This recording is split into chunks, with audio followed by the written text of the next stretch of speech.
Nenzani ezweni? Lo mbuzo lo umbuzo omkhulu lo oke wabuzwa uMSC. Ubuzo lokho uzobhuti omdala ethi nenzani? Cabanga sesisenza nje night shift manje. Nenzani ezweni? Umbuzo nje omkhulu umele la sisemkhondeni la emkhondeni ke useMaritzburg noma usemgungundlovu noma usemsunduzi kuzoba nokuthi uyibiza kanjani. Umkhondeni operator la usebenza laba ka N3 ukuthi ke uthatha ama truck lapha ku N3 ezokalwa la kuzocheckwa abashayeli ukuthi basesimweni. Phinde futhi umkhondeni usebenza laba ka R56 Fox Hill lama truck amakhulu nawe ezobhekwa la ngaphakathi. Yabona kule operation ke ngake ngitshela ngayo esikutshela ngawo umhla ka1 ethi nenzani la ezweni kaBhuti omdala. Mhlambe ke suke sikhulume nondaba ezinhle uspokesperson we department kwenziwani iyaqhubeka le operation ngwenye uBhuti omdala wathi asenze le operation nenzani ezweni ulunenzani ezweni sasithi thina into ezogcina emini manje le operation ifaka no immigration ifakwa ama abnormal ifakwa udriver abaphuzile kwenziwa nenzani ezweni awutshela abantu nangu noncube lapha ko immigration naye uyabona nje ukuthi kusetshenzwa ngomnyama akulelwe babuncube cha umthombeni uthi #nenzani la ezweni siyabona ukuthi insizwa lezi seniyayithatha nisa ngaphakathi lapha kunjalo impela zo4 siyazibopha ngoma konakela siphula umthetho konakela kwenzekeni zenzeni insizwa zakithi ezweni well insizwa into eziyenzile lababala nezingene ezweni ngendlela engekho emthethweni sahlala ngendlela engekho emthethweni zaphinde zasebenza ngaphandle kwama work visa so therefore ke siyabacharge manje for being in the country illegally and for working in South Africa in contravention of their conditions because abanye banama valid visa but their contravention because ivisa ithi uvakashile yena wena seyasebenza ngeke ufike ube ivisa bezophinda usebenza so mawuzosebenza futhi ube ne work visa so ke abanye abawu2 banama visa are valid but they are working abawu2 abanalutho bashayela ama truck angakanani laba bantu ama truck abahamba ngawo ama abnormal nankala ngaphansi aba driver so akukho emthethweni kusebenza kwabo so ke sizofaka umthetho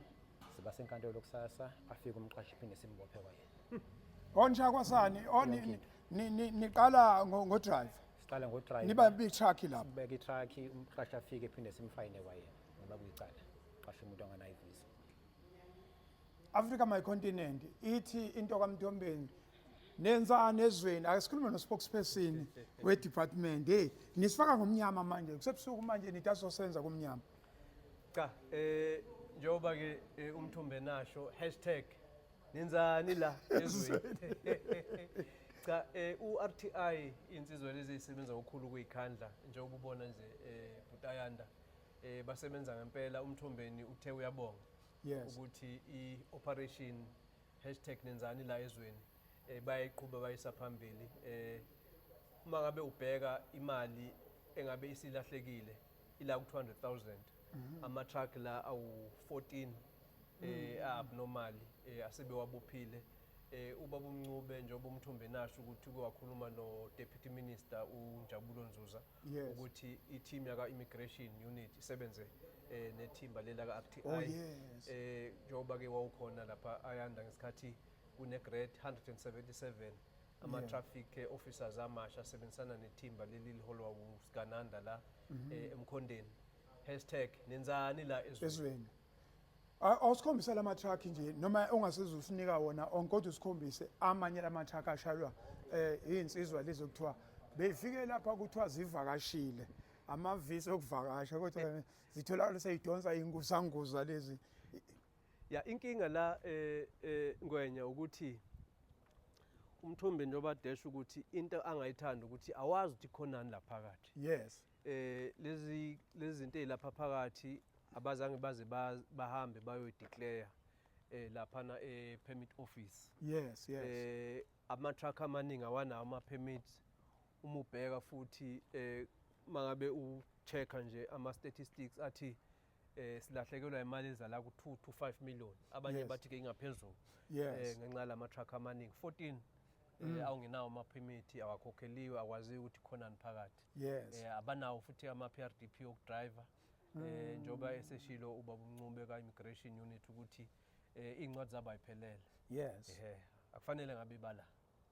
Hey, bafowethu nodadewethu, brothers and sisters, mina I will always tell you one thing, simple, straightforward. The writings, the message is on the wall.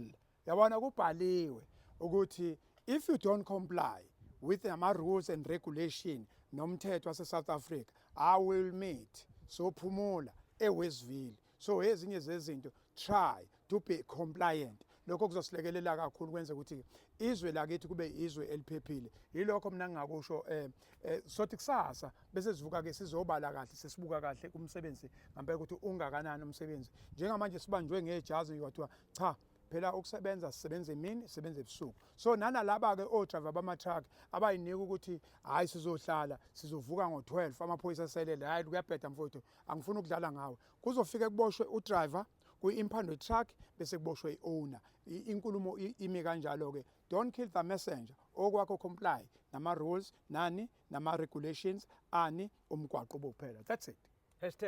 #nenzani la. Nenzani lapha ezweni. Siyabonga kakhulu.